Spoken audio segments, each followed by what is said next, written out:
Pues muy buenas tardes, bienvenidos a Sintoniza. Hoy tenemos como invitada especial a la psicóloga Tina Quesada. Bienvenida Tina, muchas gracias por estar aquí.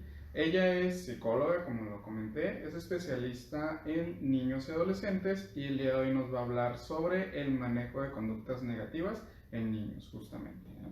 Entonces vayan pensando en sus preguntas, si les surge alguna duda, con confianza y con toda la profesionalidad del mundo, Tina nos hará el favor de contestarlo a como pueda y hasta donde su experiencia se lo permita también, claro está, ¿no? Recuerden que no tienen cobro en estos momentos las preguntas, entonces pueden hacer todas las que quieran. Ya después, pues, pasamos factura. ya no pasa factura, se requieren, ¿cómo dice? Requiere honorario, ¿no? Pues muy bien, bienvenidos nuevamente, muchas gracias por sintonizarnos. Vamos a comenzar con este programa y para ello me gustaría primeramente que te presentaras. Creo que sí, pues yo soy Tina Quesada, como ya me presentaron, soy licenciada en psicología, maestra de educación especial y les platico un poquito de mi trabajo. Tengo ejerciendo aproximadamente 15 años mi profesión dentro del área infantil, de la adolescencia y adultos jóvenes. Trabajo también en el área pues de las patologías, podemos decir, o de los casos que tienen relación con la niñez y en el área de la educación especial, en el consultorio privado y también soy docente de algunas instituciones universitarias. Okay, entonces mucha experiencia, casi 15 años comenta, ¿verdad?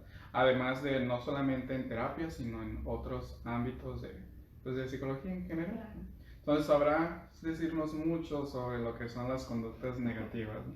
Si bien el tema está enfocado a niños y adolescentes, pero para eso me gustaría preguntarte antes de comenzar con todo el tema, ¿hasta dónde se considera niño y hasta dónde es adolescente? Para que digo, también el público sepa si entran o no sus preguntas ahí. Claro, mira, dentro de la etapa podemos decir que lo manejamos igual que los pediatras. Se puede decir que en cuestión de la edad es hasta los 18, por eso cuando me presento en cuanto al área en la que yo abordo en la psicoterapia, digo adultos jóvenes, porque también se extiende un poquito esta parte, ¿no? Tenemos adolescentes de 19, adolescentes de 20 y pues generalmente esa es mi población. Puedo decir que de los 25 años para abajo todavía. Ok. Nos comentan que se escucha un poco bajito, entonces vamos a hablar un poco más fuerte, o sea, acá es donde está el micrófono para ver si mejora esto. Muy bien. Ok, entonces vamos a comenzar con el tema. Primeramente, me gustaría saber qué se considera una conducta negativa. Ok, mira, este es bien, bien interesante el tema porque generalmente cuando alguien nos habla de conductas negativas es en relación a cómo definen esta conducta las personas que la están viviendo. Por ejemplo, puedo decir que una conducta se puede volver negativa dependiendo del contexto y cómo el niño o el adolescente la manifiesta. Por ejemplo, podemos decir que pegarle a la pared es una conducta negativa, Okay. pero no necesariamente, porque a lo mejor el niño o el joven cuando está enojado, cuando está frustrado, golpea la pared, incluso le hace un hoyo a la pared, ¿no? Y entonces esto ya representa un daño a los objetos, un daño a la propiedad ajena, puede incluso considerarse un daño personal por el hecho de utilizar sus puños contra la pared, pero si nosotros lo utilizamos como estrategia, ¿no? Ve y golpea algo cuando estés enojado, entonces esta conducta de golpear no necesariamente es negativa. Hablamos entonces de conductas negativas cuando se ponen de manifiesto y estas conductas generan algún malestar que pueda estar relacionado con los contextos o con las personas que el mismo individuo interactúa, ya sean los padres, en la escuela, en la casa. Entonces va a depender mucho. Hablamos de conducta negativa entonces cuando la consecuencia de la conducta pues resultaría negativa también. Ok, muy bien. Entonces es necesario tomar en cuenta el contexto donde se lleva a cabo para saber si sí es negativo o no. Claro, y también va a depender mucho de la definición de las personas que están alrededor. Vuelvo al punto, no estamos orientando este concepto en la etapa de la niñez o en la etapa infantil, entonces depende mucho cómo los padres, los maestros o los cuidadores principales nos definan qué es la conducta, ¿no? La conducta negativa. Muchas veces es una conducta que a mí como adulto no me gusta, pero no necesariamente es negativa. Por ejemplo, el llanto en los varones, ¿no? Sí. Tenemos niños que lloran y dicen, es que no llores, está mal que llores, eres un niño. Y esto pudiera ser definida como una conducta negativa para esa madre, ese padre o ese cuidador y no necesariamente lo es. Entonces siempre cuando hablamos en esta parte de la referencia a alguna conducta definida como negativa, también tenemos que poner mucha atención a cómo es manifiesta por parte del adulto a cargo. Ok, mencionaste algo bastante importante. Digo, yo no trabajo con niños y con adolescentes, pero sí me llegó a tocar. En mis inicios sí atendí uno que otro adolescente, ¿no? Y me tocó pues entrevista con el padre y demás, y me decía el papá, es que no hace lo que le digo, ¿no? Y eso lo consideraba como algo malo, pero ese no hace lo que le digo es salte de la escuela para que te metas a trabajar, ¿no? Entonces, ¿qué importancia esto que dices? Porque como papás, pues a lo mejor dicen, no, pues es que mi hijo debe de hacer todo lo que yo le digo, y si no, ya está haciendo algo malo. Claro. Pero entonces no es así. No, y tocas un punto bien importante, ¿no? Algo que trabajamos constantemente en la terapia con los niños es esta parte de la obediencia. El tener niños obedientes no es sano. O sea, el punto de que cualquier persona puede llegar a decirte lo que tienes que hacer, simplemente un adulto, ¿no? Okay. Entonces estamos poniendo incluso a los niños en riesgo cuando es un niño totalmente obediente. Entonces hay una cuestión de creencia de decir necesitas, tienes y debes obedecer al adulto cuando el adulto se dirige contigo. En realidad no es así. Entonces esta parte también va a implicar cuáles son las expectativas que los padres tienen respecto a la conducta del niño, que para mí es una conducta negativa. Si tenemos un niño de edad preescolar en donde pretendes que en una sala de espera, por ejemplo en un consultorio médico o en un restaurante permanezca 1 hora, 2 horas sentado, no lo va a hacer, porque no tiene la capacidad para permanecer sentado. Entonces dices, oye, a veces incluso comentarios de las personas que están al lado, ¿no? Si fuera mío, yo lo sentaría de unas nalgadas. ¿Cómo es posible que esté corriendo y que ande brincando? Pregúntale cuántas horas tiene sentado esperando ahí. Entonces realmente es esta parte también de las expectativas. Caemos en el otro extremo. Padres que nos damos cuenta que, por ejemplo, están causando daño a la propiedad, daño a otra persona, algún animal o algo que esté en el contexto, y los padres no le dicen nada porque ellos no consideran que sea negativa. Entonces dicen, es niño, así son todos los niños de tremendos. Entonces va a depender mucho también de eso. ¿Qué expectativas tengo yo como madre, como padre o como cuidador respecto a la conducta de los niños? Ok, me gustó lo que comentaste hace un ratito, ¿no? Un niño obediente no es un niño sano, prácticamente. Cuando la expectativa, como comentabas, es todo lo contrario. Un buen hijo debe respetar y hacer todo lo que sus papás digan, ¿no? Y comentaste esto bueno, diferencia entre sexos, vamos a decir. Cuando es niño o cuando es niña, la cosa cambia, ¿no? Por ejemplo, me acordé, ahorita que lo comentabas, de un especial de comedia que vi hace poquito en Netflix, donde el comediante cuenta la anécdota de que su hijo pues se agarró a trancazos con otro en la escuela y él se lo festejó, ¿no? Porque está bien, o sea, es un niño, se debe defender, porque si no se defiende, pues le va peor, ¿no? Y entonces se lo aplaudía. Entonces, sin embargo, esto es una conducta negativa. Exacto. ¿Cómo se le hace ver al papá o la mamá, y hasta al niño incluso, que eso es una conducta negativa? Claro, fíjate, es bien importante y el ejemplo que pones es muy práctico, ¿no? Justamente el concepto que se tiene de defenderte, ¿no? En esta parte, defenderte es si te pegan, pega. Incluso llegan los hijos a casa y dicen, si yo me entero como mamá o papá que te vuelven a pegar y no le pegaste a ese niño, aparte de que te pongan a ti, te pongo una yo, ¿no? Sí. Entonces esta cuestión de una cadena, una reacción en cadena de violencia, de agresión, ¿qué implica esto, no? El hecho de que los papás, con el buen uso del término, la definición del término de la ignorancia, ignoran mucho respecto al manejo disciplinario de los niños. Tenemos que entender también esta parte, ¿no? A nivel profesional, que vamos a contar con diferentes estilos disciplinarios que traen los padres ya de su propia crianza, de su propia experiencia. Entonces no tienen otros recursos, y en esta cuestión es cómo hacerles saber a los padres. Mejor un ejercicio de visualización práctico sería esta conducta que está manifestando tu niño, cómo la ves en 2 años, en 3 años. Si ahorita a los 3 años el niño te dice groserías y te golpea la cara porque es un niño pequeño y está jugando contigo, ¿cómo se va a ver esta conducta cuando tu hijo tenga 5 años, 7 años, 10 años, ¿no? Desde esta visualización de cómo veo lo que está realizando en estos momentos, en años posteriores, en lo que se espera. Lamentable o afortunadamente tenemos reglas sociales, entonces nos tenemos que adaptar. Una adaptación sana es esta parte de poder ajustarnos o adecuarnos a las reglas. Y retomo el punto de la obediencia, ¿no? No se trata de un extremo u otro, es no ser obediente o sí ser obediente, es más bien ayudarle al niño a que regule dónde sí, con quién, cuándo, cuánto ser obediente. Incluso entre hermanos, a veces hay abusos por parte de los hermanos que se lo traen al pequeño, a lo mejor de lleva, trae, hazme, porque no tienen la capacidad de poder manifestar el no quiero hacerlo. Y a veces esta cuestión de poder responder el no quiero, lo vemos, o los padres lo ven como una forma de ser groseros o de ser malcriados.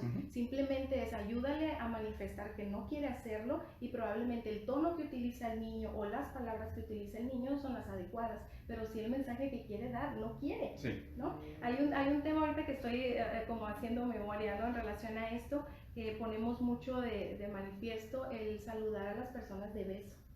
Es parte de nuestra cultura, ¿no? Y de nuestras costumbres. Y llegues, saludas a todos. O sea, a ver, dale beso a tu tía y a tu abuelo y a tu primo. Si el niño no quiere dar beso, que no dé beso. Dicen los papás, es que es educación básica.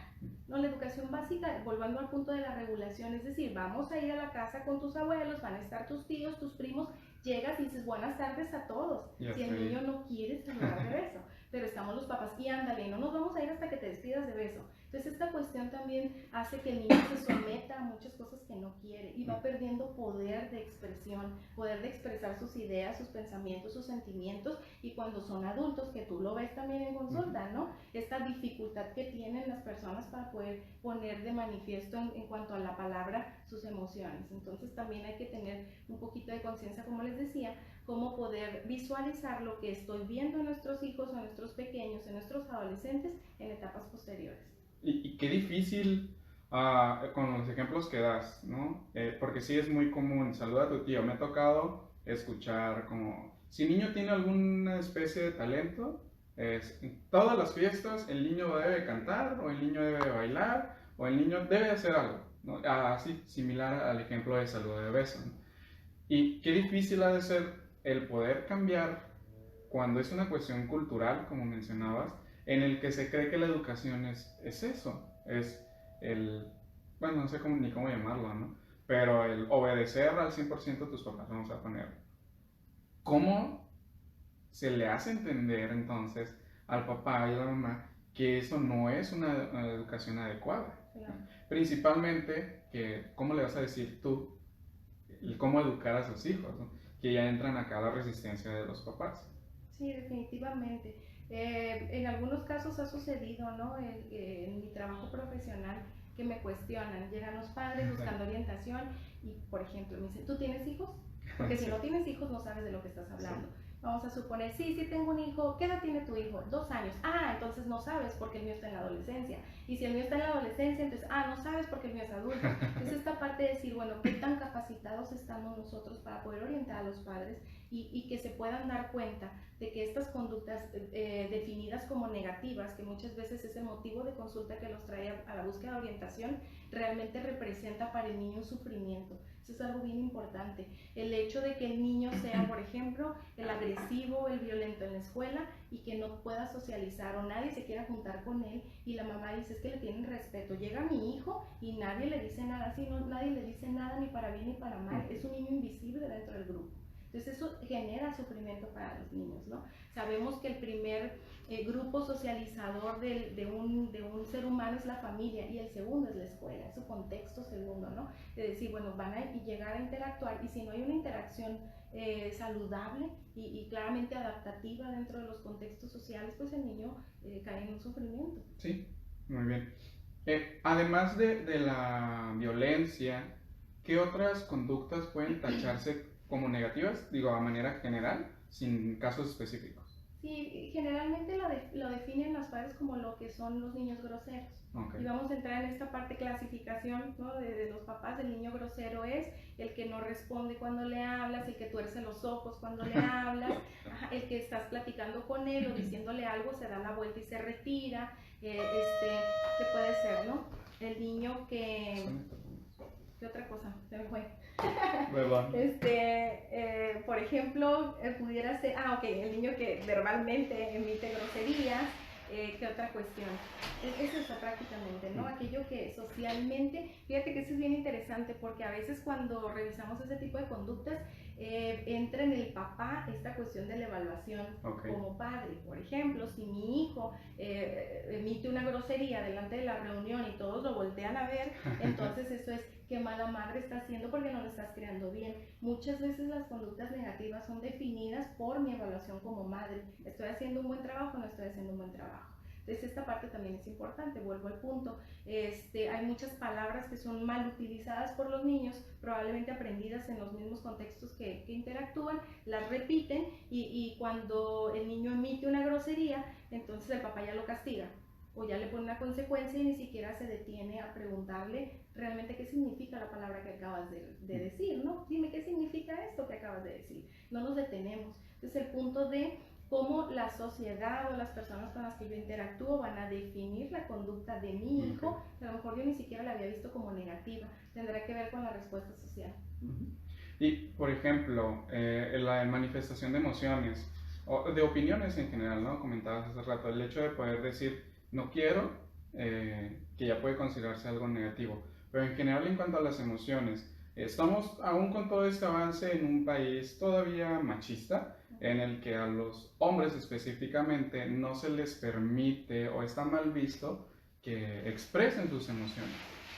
Lamentablemente esto empieza desde casa, como me sabes decir, con los niños que tienes, yo nada más atiendo adultos y también veo cómo estas prohibiciones pues dan resultados negativos ya en la adultez.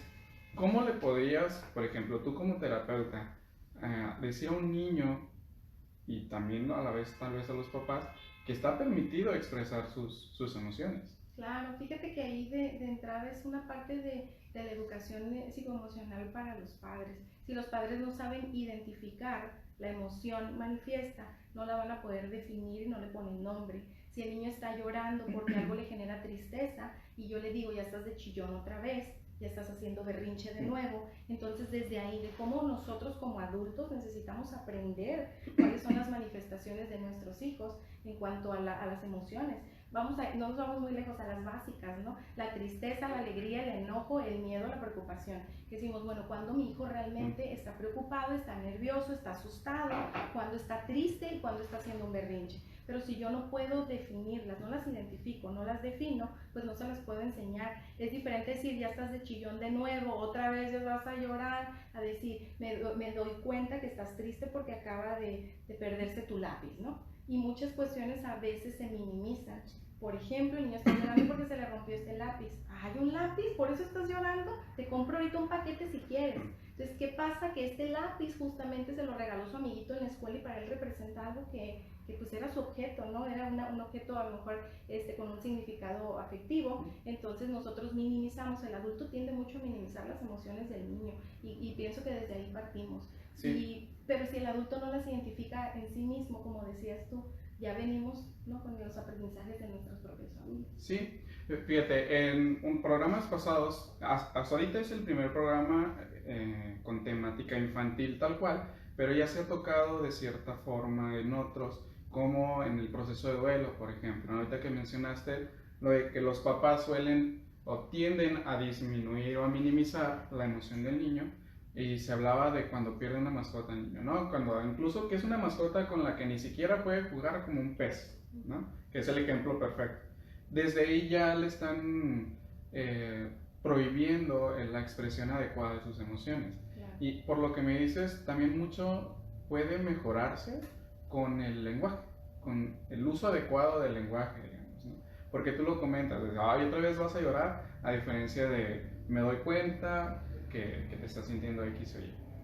Bastante, creo, ya adelantando un poco, como una medida del manejo de estas conductas, que no necesariamente es negativo, pero que puede convertirse también en negativo. Aprovechando, dice Gaby Colina, saludos, excelente psicóloga Tina Quesada. Dice Diana Delgado, psicóloga Tina, maravillosa doctora, súper recomendada. Y Hetz Nando, no sé cómo se apellida, Hernández Nando, la mejor psicóloga del mundo. Y Emma Estrada, excelente psicóloga, tu participación y aportación de las mejores. Entonces tienes tus fans también aquí. Muy bien. Ok, gracias por sus comentarios. Pueden mandar también sus preguntas. Tina, aprovechando, ¿no? Y aquí vamos a explayar incluso yo. Otra vez, pues como saben, yo no trabajo con niños y adolescentes, pero sí tengo ahí varias experiencias, sin quemar específicamente a nadie, pues cuestiones familiares, ¿no? En el que incluso mencionaban, y algo, creo que es lo que más se me viene a la mente, la obediencia, en el que ni siquiera están opinando negativamente, pero con el simple hecho de querer opinar, esta es plática de adultos, ¿no? No te metas, vete a tu cuarto, haz lo que sea, ¿no? Todo esto me imagino que va contribuyendo al despertar de estas conductas que de verdad pueden ser negativas. Claro, algo importante lo mencionabas, la cuestión de la habilidad, puedo decir, desarrollada del habla, ¿no? Del habla funcional, del habla expresiva, el poder dejar a los niños que se expresen. Sabemos que no tienen las mismas herramientas, los mismos aprendizajes dentro de su repertorio, no van a expresarlo probablemente como nosotros esperamos, pero si no los dejamos hablar tampoco nos vamos a dar cuenta que necesitan ellos desarrollar, ¿no? Entonces en esta cuestión también el hecho de callarlos es algo bien importante. Probablemente sí, y vuelvo a caer en el mismo factor, el mismo elemento, cómo es visto que el niño interrumpa al adulto. Entonces no puedes interrumpir al adulto para nada. Entonces, ¿dónde, sí, cómo? A veces ni siquiera nos detenemos de decir, ¿me permites? Ahorita no te puedo atender, estoy hablando con tu tía. Ahorita que termine con tu tía te atiendo, ¿no? Es diferente decir, cállate, vete a tu cuarto. Entonces sí es importante porque muchas de las emociones que no salen a través de la palabra van a salir a través del cuerpo. Y es donde entra la conducta negativa. Si yo no me siento escuchado, no me siento amado, no me siento atendido, de los pocos o muy limitados mensajes que emito verbalmente, ¿no? Que hablo a mis padres, a mis cuidadores y no son escuchados, entonces empezaré yo a actuar con el cuerpo. ¿Y a qué me refiero? Pues a tener conductas negativas, conductas que generalmente tienden a irse por la parte de la agresión, ya sea, ya les decía al inicio, a los objetos, a las personas, incluso a los mismos padres. ¿Por qué? Porque si no soy escuchado, pues de una u otra forma voy a buscar la manera en que estos adultos volteen a verme y vean mi necesidad.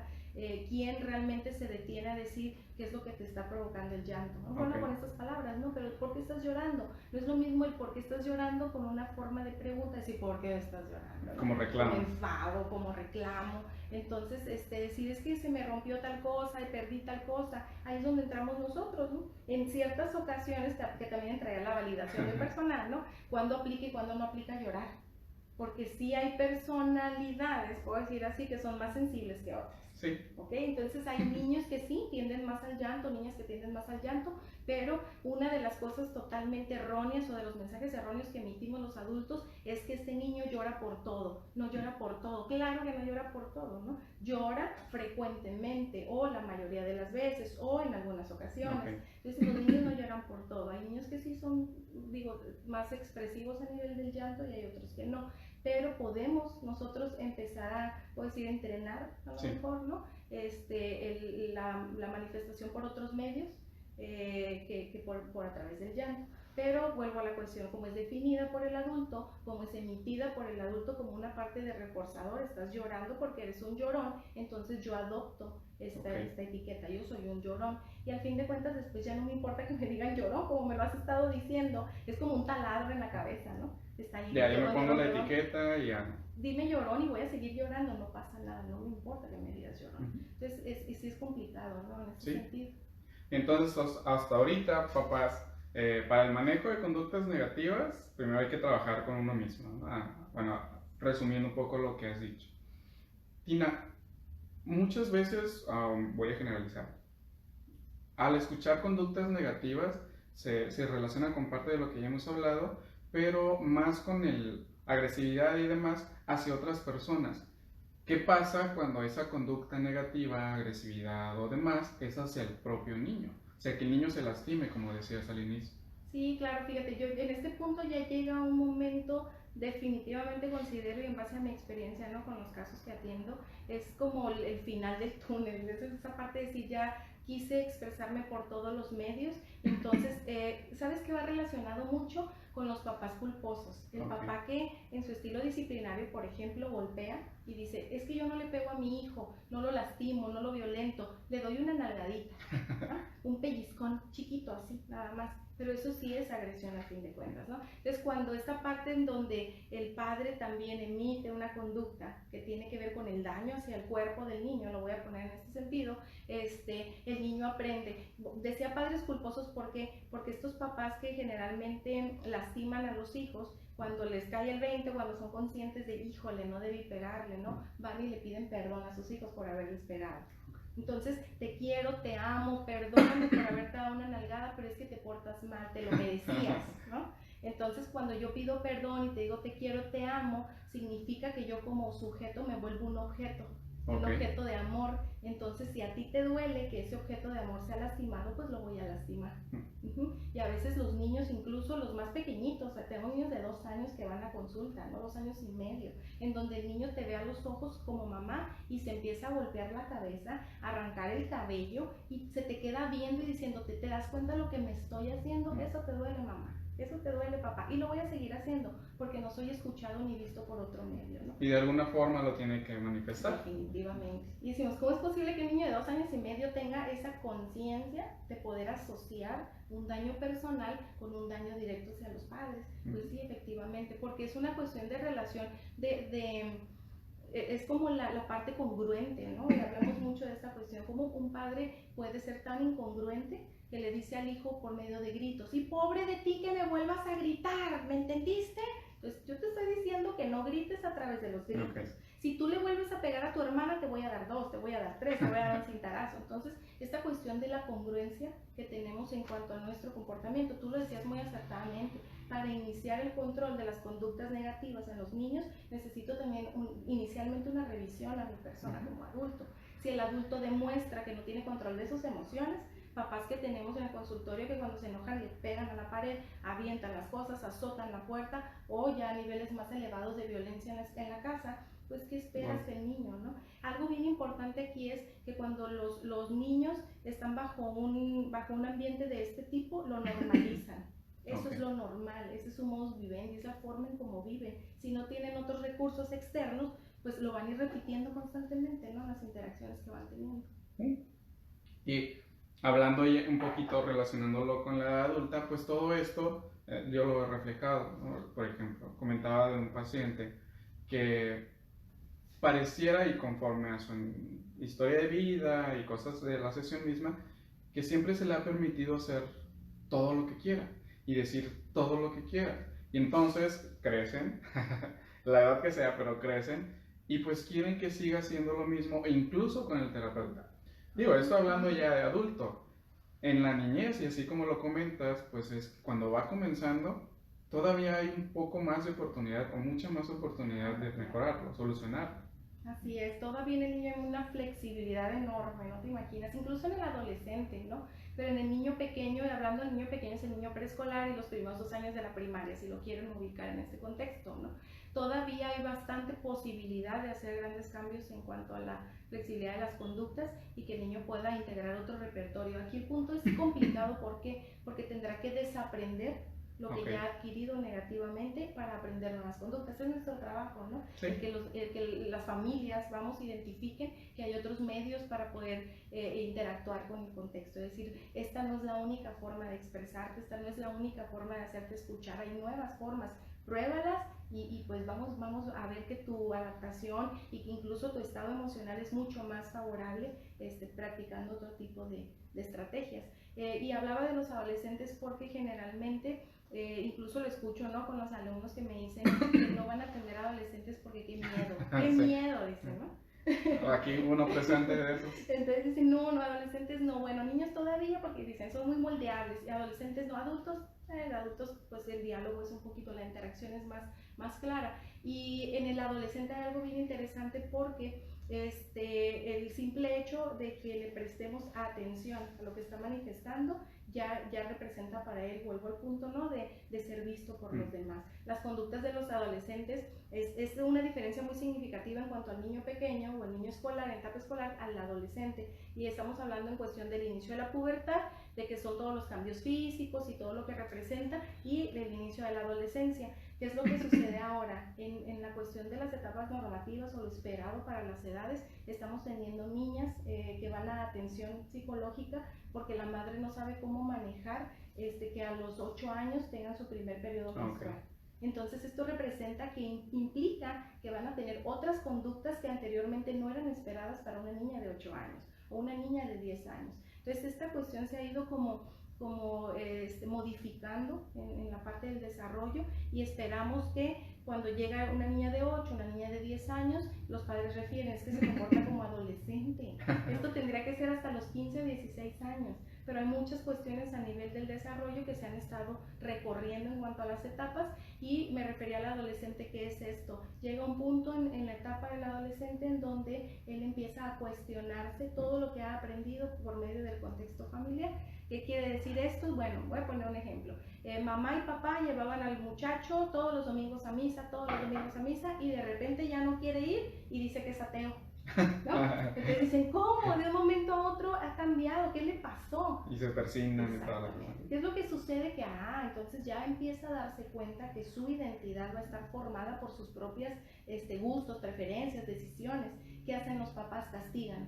No se sientan, no platican, no conversan de dónde sale tu idea de ser vegano y de ser ateo, mil cosas que sacan los muchachos.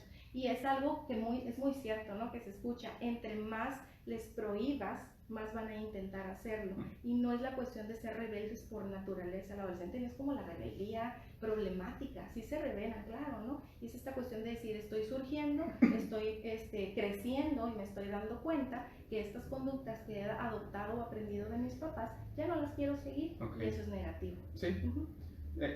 Voy a retomar algo que comentabas hace un ratito, y ahorita que comentaste sobre ateísmo, me acordé de un suceso que viví apenas hoy en la mañana, relacionado con la palabra ignorancia que manejaste, ¿no? Y no ignorancia en el sentido de ofensa, sino de no manejo de cierta información. Por ejemplo, ¿no? Hoy llega el gasero, déjame el gas, y me dice de la nada, ¿usted sabe qué es ateo? Y yo, pues sí, es alguien que no cree en Dios. Y el Señor me dice, eso es ateo. Es que yo soy ateo, pero creo en Dios. Porque creo en Dios y en la ciencia. Y de que, pues qué bueno, ¿no? Obviamente no voy a hacer nada en ese momento, pero desde ahí, desde el no conocer qué es lo que están viviendo actualmente sus hijos, ¿no? Y ahorita con lo de las mamás modernas, ¿no?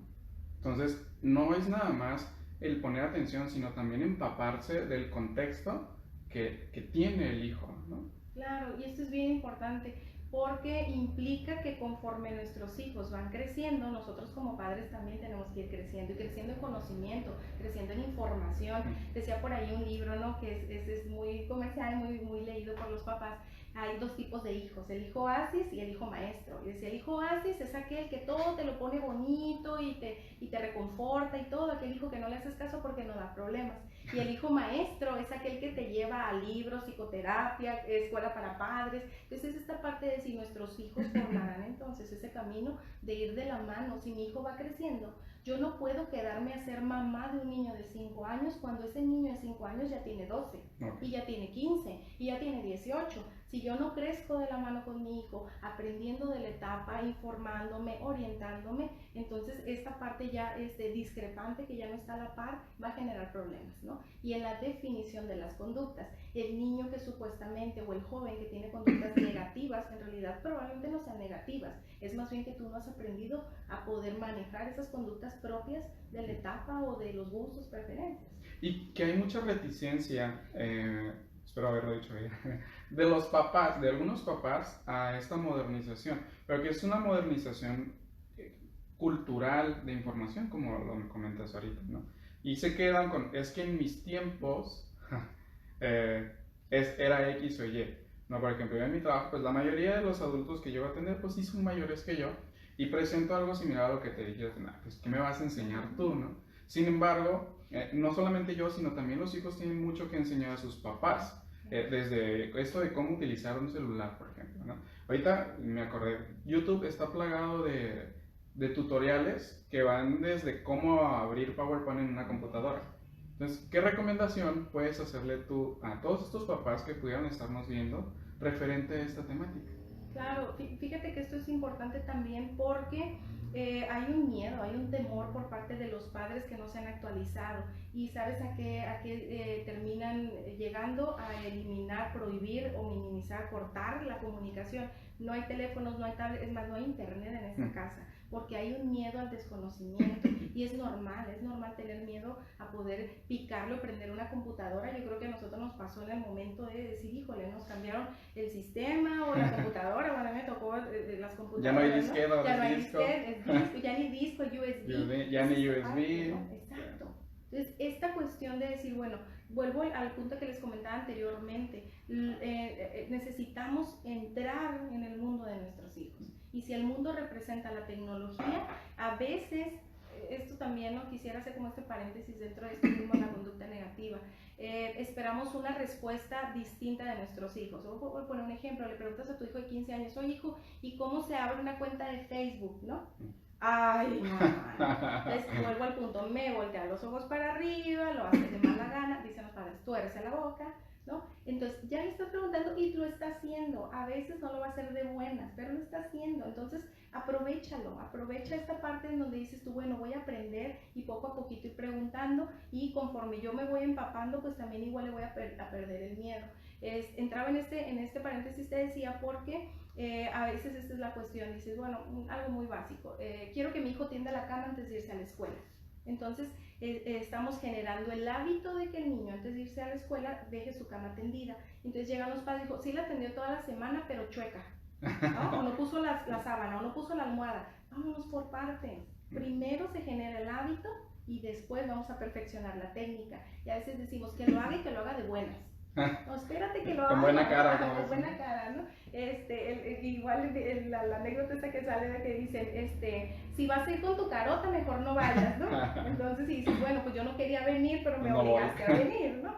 Pero es esta cuestión de decir, bueno, hasta dónde yo soy tolerante también. ¿Por qué? Porque el uso de la tecnología en los jóvenes en este momento y los niños pequeños también los ha hecho más acelerados, con menos capacidad de espera, de tolerancia, son menos tolerantes a las personas que van a un ritmo más desacelerado, y tanta paciencia necesitan desarrollar ellos como nosotros también como adultos. Y esta cuestión de repente, pues si me lo vas a hacer de malas, mejor no me lo hagas. Entonces cortamos ya la posibilidad de interactuar. Sí.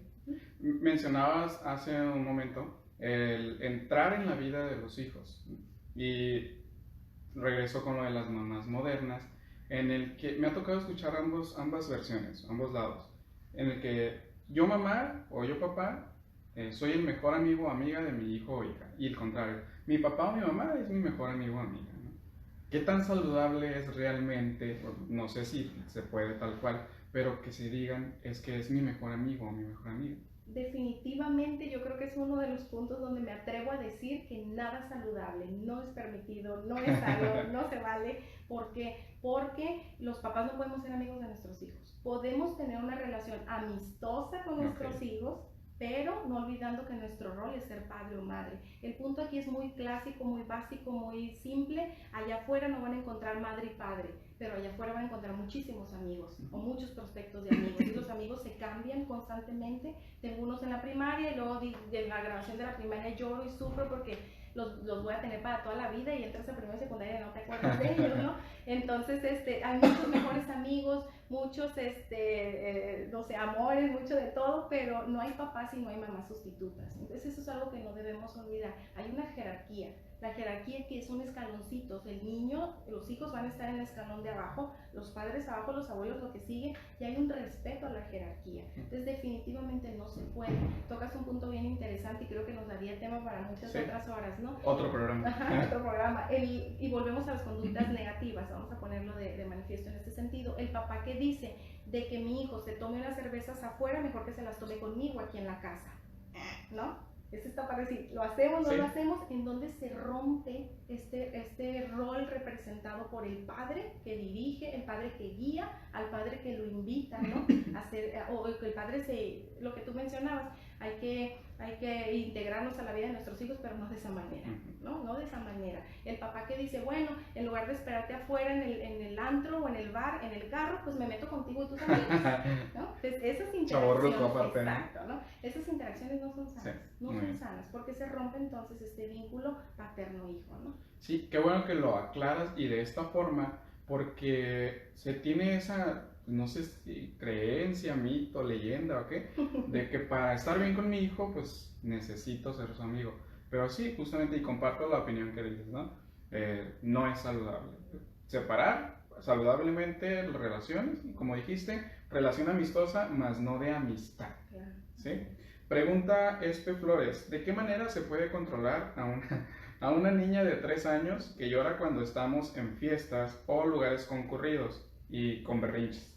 Ok, aquí digo, igual en cuanto a cómo se puede controlar, es bien importante conocer la fuente del llanto. Probablemente sea algún estímulo sensorial, ¿no? Muchas veces el sonido o, ya sabes, los clásicos payasos, brincolines, los globos, el estímulo puede ser visual o auditivo, puede generarle un nivel de estrés elevado. Tiene 3 años. Recordemos que a los 3 años, aunque hable mucho y habla de todo, dicen los papás, es difícil que puedan manifestar realmente el origen. Puede ser miedo, puede ser realmente lo que decía al inicio, cómo defino yo como adulto realmente qué es el llanto que está manifestando la niña, ¿no? Entonces tendríamos sí que revisar cómo es el llanto, en qué situaciones se presenta, dicen las fiestas, pero ante qué estímulo se puede presentar el llanto.